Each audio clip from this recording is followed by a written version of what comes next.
स्वागत है नंदन है, आभार है आप सबका एजुकेशन इलाहाबाद के चैनल पे। मैं हर्ष प्रजापति उपस्थित हूँ आप सबके समक्ष अति महत्वपूर्ण जानकारी के संदर्भ में। ध्यान से पूरी वीडियो को शुरू से लेकर अंत तक देखिएगा, बहुत ही महत्वपूर्ण वीडियो है। इस वीडियो के माध्यम से आप ये जानेंगे कि कितना नंबर ले आना आपके लिए अनिवार्य है ताकि आप इंटरव्यू में बैठ सकें, यानी लेवल 2 के लिए आप जो है शॉर्ट लिस्ट हो सकें, चयनित हो सकें। तो आप अपने कोर्स में इतना नंबर अवश्य लेकर आइएगा। देखिए, एलिजिबिलिटी क्राइटेरिया आपको पता है कि आपका 50% 45% कैटेगरी वाइज, जैसे यूआर का है तो आपको 50% ले आना ही होगा 300 में से।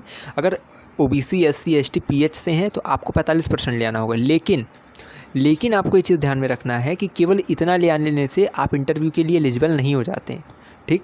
तो कितना नंबर पे आप जो है इंटरव्यू में आप चयनित होंगे, ठीक है, कि आपको लेवल 2 में बैठने दिया जाएगा, तो वही मार्क्स हम इस वीडियो के माध्यम से बताने जा रहे हैं। तमाम तरह के विषयों की चर्चा करेंगे, ठीक है। मैं ऑलमोस्ट सभी कोर्सेज़ का इसमें जो है मेंशन करने वाला हूँ, तो ध्यान से बहुत ही एकाग्रचित होकर देखिएगा पूरी वीडियो को, ताकि आप महत्वपूर्ण जानकारी से वंचित ना रह जाएं। और वीडियो स्टार्ट करने से पहले कुछ 2-3 इसके जो है अगर देखा जाए तो महत्वपूर्ण बिंदु जिस पर मैं चर्चा करना चाहूँगा। पहला है कि किसी विषय की कट ऑफ आती है इंटरव्यू के लिए। दूसरा, किसी विषयों की मेरिट लिस्ट आती है। तीसरा, किसी विषयों में न मेरिट लिस्ट आती है, न कट ऑफ आता है, कुछ नहीं आता है, ऑल कैंडिडेट बुला लिया जाता है। तो कौन कौन ऐसे विषय हैं जिसमें ऑल बुलाया जाता है, कौन कौन से जिसमें मेरिट लिस्ट जारी की जाती है, कौन कौन ऐसे होते हैं इनमें कट ऑफ आती है, ये भी हम इस वीडियो के माध्यम से बताने वाले हैं, ठीक है। दूसरी चीज़, एक विनम्र निवेदन मैं आपसे यही कहूँगा कि अभी तक नहीं चैनल से जुड़े हैं तो जुड़ जाइए, क्योंकि यहाँ पे आपको क्रेड 2024 की हर एक अपडेट मिलेगी। यहाँ समझिए सबसे अच्छा मैं गुण विश्लेषण यानी कि डीप एनालिसिस आपको इस चैनल के माध्यम से मिलने वाली है, और कहीं भी यथा कथा नहीं मिलने वाली। इसलिए मैं कह रहा हूँ इधर उधर मत परेशान होइए, चैनल से अभी जुड़ जाइए। इंस्टाग्राम टेलीग्राम की लिंक डिस्क्रिप्शन में, अगर जुड़ जाएंगे तो ये मान लीजिएगा कि आपका प्रवेश बहुत सुगमता से हो जाएगा, आपको पता भी नहीं चलेगा। बस आपको करना क्या क्या है, अपनी तैयारी अच्छे से करिए, एंट्रेंस अच्छे से दीजिए, बाकी किसी भी चीज़ की दिक्कत नहीं लेनी है। रिसर्च प्रपोजल कितने शब्दों में बनाना है, पीपीटी किस प्रकार से तैयार करना है, एक एक चीज़ हम आपको बताएंगे, फॉर्मेट क्या होता है, हर एक जानकारी आपको मिल जाएगी। आप बस चैनल से जुड़े रहिए। बाकी चैनल पे डेली वीडियोज़ आ रही हैं, और एंट्रेंस के बाद आपके एडमिशन दिलाने तक हम आपके साथ नित्य दिन कदम से कदम लाकर चलते रहेंगे, तो आपको कहीं भी परेशान नहीं होना है, ठीक है। तो बस भरोसा बना कर रखिए, मैं आपके सम्मुख, ठीक है, स्वयं हूँ, और इसीलिए मैं आपको भरोसा जता रहा हूँ कि आपका एडमिशन हो जाएगा, इतना परेशान होने की आवश्यकता नहीं है, ठीक। चलिए, एडमिशन आपका एंट्रेंस के संदर्भ में जो मैं बताने जा रहा हूँ मार्क्स, वो ध्यान से सुनिएगा। प्रोसेस वगैरह मैंने बताया ही है कि पूरा एडमिशन का क्या प्रोसीजर होता है। आई बटन पे कहने का लिंक मिलेगी, देखिएगा। आंसर राइटिंग की बढ़िया वीडियो बनाया मैंने, उसको अगर देख लेंगे तो अच्छे से अच्छा अंक आप ले आकर रहेंगे, ठीक। तो अब चलिए सबसे पहले एजुकेशन का बताते हैं। कई सब्जेक्ट्स हैं, तो एजुकेशन का सबसे पहले मैं बता रहा हूँ। इसमें क्या है, ये थर्ड कैटेगरी वाला है, यानी कि इसमें ऑल कैंडिडेट बुला लिया जाता है। ऐसा क्यों होता है ये भी समझिए, कट ऑफ क्यों आती है, मेरिट लिस्ट क्यों आती है, और आपकी जो है ऑल कैंडिडेट क्यों बुलाया जाता है। इसका देखिए एक रीज़न ये होता है कि जिस विषय में सीट कम है, अभ्यर्थी ज़्यादा है, वहाँ कट ऑफ या मेरिट लिस्ट जारी की जाती है। जिस विषय में अभ्यर्थी बहुत कम होते हैं, वहाँ पे ऑल कैंडिडेट बुला लिया जाता है ताकि सीट पूरी भर सकें। ये समझ गए आप, मुझे उम्मीद है कि समझ गए होंगे। चलिए अब स्टार्ट करते हैं, आपको बताते हैं कट ऑफ कितने नंबर तक जाती है, कितना मार्क्स आपको ले आना अनिवार्य है। देखिए, अगर एजुकेशन में लेवल 2 में बैठना है तो इसके लिए ये है कि आप अपना जो एलिजिबिलिटी क्राइटेरिया यानी 150 और यानी कि 50% और 45% जो कैटेगरी वाइज है उस पर आप लेकर आइए। अगर आप एलिजिबल रहेंगे लेवल 1 के बाद, ठीक है, तो आपको लेवल 2 में ऑल कैंडिडेट बुलाए जाते हैं एजुकेशन में, ठीक। ज्योग्राफी की बात करें तो इसमें कट ऑफ आती है। जनरल में अगर आप हैं, जनरल में हैं, तो मैं आपको सेफेस्ट बता दे रहा हूँ कि अगर आप 170 प्लस ले आते हैं, ठीक है, क्योंकि देखिए ये जो नंबर मैं बता रहा हूँ, ध्यान सुन लीजिएगा, ये जो नंबर मैं बता रहा हूँ ये उस स्थिति के लिए है जब आपका पेपर एवरेज रहे, यानी एग्ज़ाम का जो मोड रहे वो एवरेज है। अगर हाई मतलब हार्ड आपका एग्ज़ाम आता है तो वो तो मुझे एंट्रेंस के बाद ही पता चलेगा, तो ये कट ऑफ में एनालिसिस दोबारा करके मैं फिर आपको अपडेटेड बता दूंगा। लेकिन ये तब के लिए बता रहा हूँ जब आपका एवरेज पेपर रहे, मीडियम पेपर रहेगा, ना ज़्यादा हार्ड ना ज़्यादा मतलब ना ज़्यादा टफ आएगा ना ज़्यादा इजी आएगा, मीडियम अगर पेपर रहता है तो इतने के बीच में आपका कट ऑफ बनेगा लेवल 2 के लिए, ठीक है। मुझे उम्मीद है आप समझे होंगे। तो ज्योग्राफी में अगर आप जनरल कैटेगरी से हैं तो आप 173 से लेकर 175 प्लस अगर आपके पास नंबर है, ठीक है, अगर आप लेवल 1 में ले आते हैं तो आप जो है इंटरव्यू के लिए फाइनल हो जाएंगे। ईडब्ल्यूएस में अगर आप 168 से लेकर 170 के बीच में नंबर ले आते हैं या उससे अधिक ले आते हैं तो आप सेफ़ रहेंगे। ओबीसी में 160 से लेकर ऊपर यानी 160 प्लस अगर आप नंबर ले आते हैं तो आप ज्योग्राफी में सेफ़ रहेंगे, बिल्कुल पूरी तरीके से सेफ़ रहेंगे। एससी में अगर आप 145 प्लस नंबर ले आते हैं तो आप सेफ़ रहेंगे। एसटी में अगर 140 प्लस नंबर है आपका तो आप सेफ़ रहेंगे। और पीएच में 140 प्लस अगर आपका नंबर है तो आप सेफ़ रहेंगे, ठीक है। और ये तो ज्योग्राफी का हो गया। साइकोलॉजी का अगर मैं बताऊं, साइकोलॉजी की कट ऑफ आती है। साइकोलॉजी कट ऑफ में अगर हम चर्चा करें तो 159 आपका 159 प्लस अगर आप हैं, 160 प्लस हैं यूआर में तो आप सेफ़ रहेंगे। बाकी SC, ST, OBC, WS, pH ये सब ऑल कैंडिडेट इनका जो है इंटरव्यू के लिए बुलाया जाता है। इसके बाद देखिए पॉलिटिकल साइंस की बात करें तो यहाँ पे तो कट ऑफ रहती है, कट ऑफ हाई रहती है। तो पॉलिटिकल साइंस के बच्चे बहुत ध्यान से सुनेंगे। अनारक्षित श्रेणी में आपको नंबर ले आना पड़ेगा 190 प्लस। 190 प्लस अगर आप नंबर ले आते हैं तभी आप सेफ़ रहेंगे इंटरव्यू के लिए, ठीक है। तो अगर 190 प्लस है तो आपका इंटरव्यू पक्का है। ईडब्ल्यूएस कैटेगरी में 185 से ऊपर अगर आपका नंबर है तब आप सेफ़ रहेंगे। ओबीसी में आप अगर जो है 170 प्लस अगर आपका नंबर है तो आप सेफ़ रहेंगे।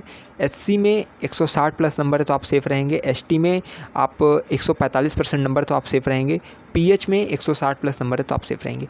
ये किसका था? पॉलिटिकल साइंस का था।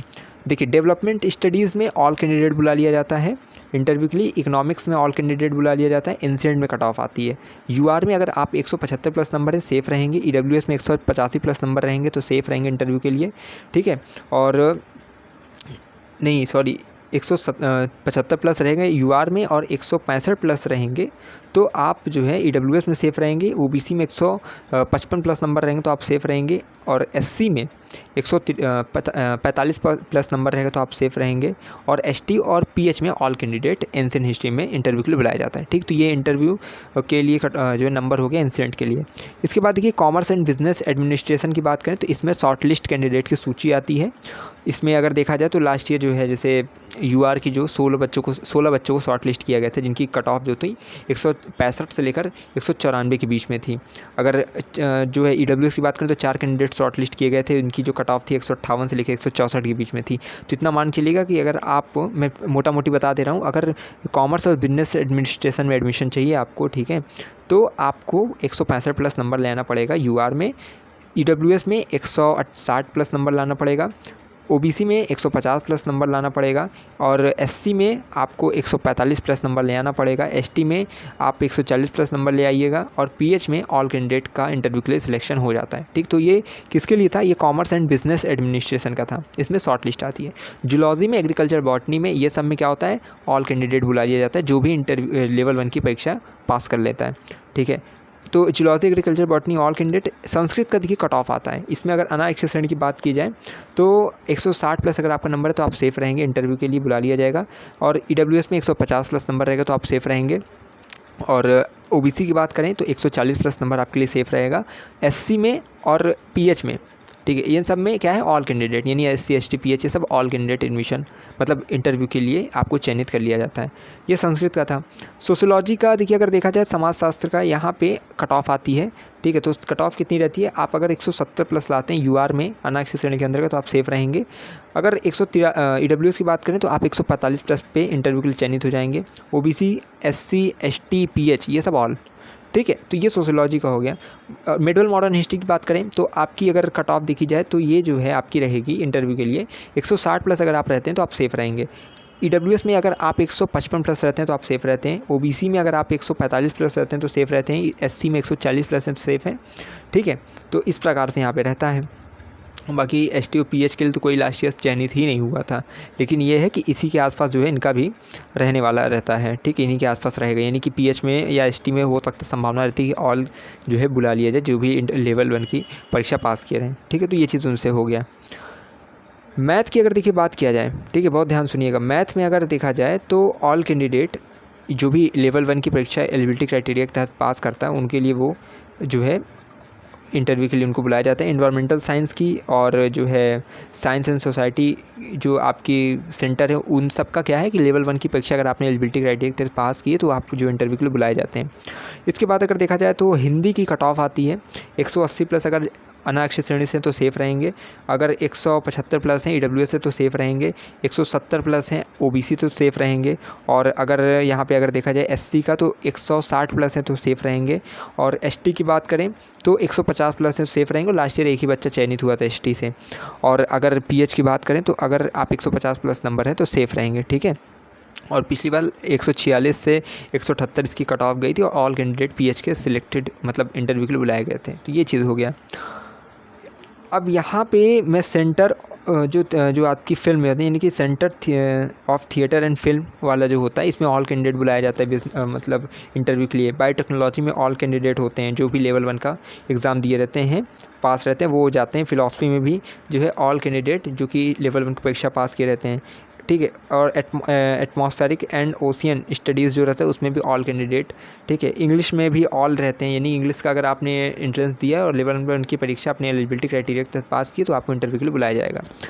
अगर इसके बाद देखा जाए डिफेंस स्ट्रेटेजिक स्टडीज़ इसकी कट ऑफ आती है, मैं बता दे रहा हूँ। अगर अनारक्षित श्रेणी के तहत अगर आप 195 प्लस है तो सेफ़ है इंटरव्यू के लिए। ईडब्ल्यूएस के लिए 156 प्लस है तो सेफ़ है।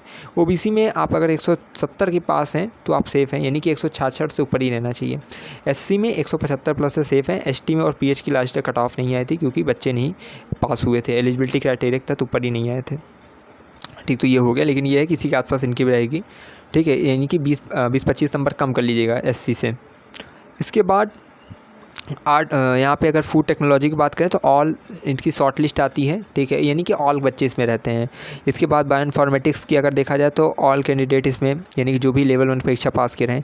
और अगर इसी प्रकार से अर्थ एंड प्लानिटरी साइंस की अगर देखा जाए तो उसमें भी ऑल कैंडिडेट रहते हैं। उसके बाद केमिस्ट्री एंड एग्रीकल्चर केमिस्ट्री की बात करें, यानी केमिस्ट्री की और एग्रीकल्चर केमिस्ट्री, इनमें भी क्या है जितने भी बच्चे लेवल 1 की परीक्षा पास किए रहते हैं वो सबका जो है इंटरव्यू के लिए बुलाया जाता है। फिजिक्स में भी ऑल कैंडिडेट जो कि अपने लेवल 1 का एंट्रेंस पास किए रहते हैं उनको बुलाया जाता है। उर्दू में कट ऑफ आती है 199 से प्लस जो है आपकी अनारक्षित श्रेणी की जाती है। ओबीसी की 170 प्लस जो है अगर आप हैं तो सेफ़ रहेंगे, ठीक है। बाकी और किसी की जो है सबको अनारक्षित श्रेणी की तरफ बुलाया गया था, यानी कैटेगरी वाइज कट ऑफ नहीं है फिर आई थी। इसके बाद मटेरियल साइंस में ऑल कैंडिडेट और department of electronics and communication, ठीक है, जेके इंस्टीट्यूट वाला जो रहता है वो इस सब में ऑल, यानी जितने बच्चे लेवल 1 पास किए वो सब। लॉ की बात करें, लॉ क्योंकि बच्चे बहुत होंगे जो लॉ से संबंधित होंगे, लॉ की पीवाईक्यू की बहुत मांग है आप सबकी, लेकिन मिल नहीं रहा है, जो उपलब्धि नहीं है तो मैं नहीं दे पा रहा हूँ। लेकिन बाकी मैंने देने की कोशिश की और विषयों की, और टेलीग्राम पर मैंने कुछ लिंक्स भी दिए हैं, वहाँ से जाकर वेबसाइट पर जाएंगे तो कुछ ना कुछ आपको मदद मिलेगी। लॉ की अगर देखिए बात करें यहाँ पे तो मेरिट लिस्ट आती है लेकिन लॉ की। इसके बाद अगर बात करें अगर अनारक्षित श्रेणी के तहत लास्ट ईयर 20 बच्चे जो है शॉर्ट लिस्ट किए गए थे। अब इसमें अगर कट ऑफ की बात करें तो अगर आप 165 प्लस है तो आप सेफ रहेंगे इंटरव्यू के लिए। ईडब्ल्यूएस में अगर बात करें तो 160 प्लस है तो आप सेफ रहेंगे। ओबीसी में अगर बात करें 155 प्लस है तो आप सेफ रहेंगे। एससी में 150 प्लस है तो सेफ रहेंगे। एसटी में 140 प्लस है तो सेफ रहेंगे, यानी 135 प्लस भी हैं तो सेफ ही हैं। और अगर पीएच की बात करें, ठीक है, पीएच की बात करें तो आप 140 प्लस हैं तो सेफ़ रहेंगे। ये थी लॉ की। और इसके बाद जितने भी विषय हैं, अब देखिए मैं ऐसा नहीं है कि मैंने, क्योंकि सब में जब ऑल है ना तो इसलिए मैं सबको मेंशन नहीं कर रहा हूँ। इसके बाद जितने भी अगर आपका विषय इसके अंतर्गत होगा तो मान लीजिएगा कि आप में ऑल कैंडिडेट बुला लिया जाएगा। जिनकी कट ऑफ आनी थी मैंने इसमें बता दिया, मेंशन कर दिया है। अब बाकी जिनका नहीं है तो वो मान लेंगे कि उनको जो है बस लेवल 1 की परीक्षा अपने एलिजिबिलिटी क्राइटेरिया के अनुरूप क्या पास करनी है। इसके बाद उनको जो है इंटरव्यू के लिए बुलाया जाएगा। इंटरव्यू के बाद फिर आपकी जो है जिस प्रकार से फाइनल मेट तैयार की जाती है फिर हम आपके साथ बने रहेंगे। मैंने प्रोसेस पूरा बताया है, कई वीडियोस मैंने बनाई है, जाकर ज़रूर देखिएगा। मुझे आशा है और मैं उम्मीद करता हूँ कि ये वीडियो आपके लिए बहुत सहायक सिद्ध होगा, जिससे कि आप आगे की प्रिपरेशन को और मजबूती प्रदान करेंगे। बाकी मैं हमेशा कहता हूँ पंछी ने जब जब किया अपने पंखों पर विश्वास, दूर दूर तक हो गया उसका ये आकाश। तो अपने पाठ्यक्रम पे भरोसा बनाए रखिए, उस पर पकड़ बनाइए और उसी से आपका जो है आगे जो है मार्ग प्रशस्त होगा। बाकी मैं बहुत जल्दी वीडियोज़ ले आ रहा हूँ जिससे कि आपको थोड़ा जागरूक रहें, एक्टिव रहें और आप जो है एंट्रेंस में अच्छे से अच्छा नंबर ले आ पाएँ। तो बस चैनल पर जितनी वीडियोज़ अपलोड हो रही हैं महत्वपूर्ण समय देकर अवश्य देखा करिए। बाकी मैं हमेशा कहता हूँ अगर है इलाहाबाद विश्वविद्यालय में प्रवेश यास तो हम पर रखिए विश्वास, हमें विश्वविद्यालय के पास कोई भी खबर हुई खास पहुँचाते रहेंगे आपके पास। बहुत बहुत धन्यवाद, बहुत बहुत आभार।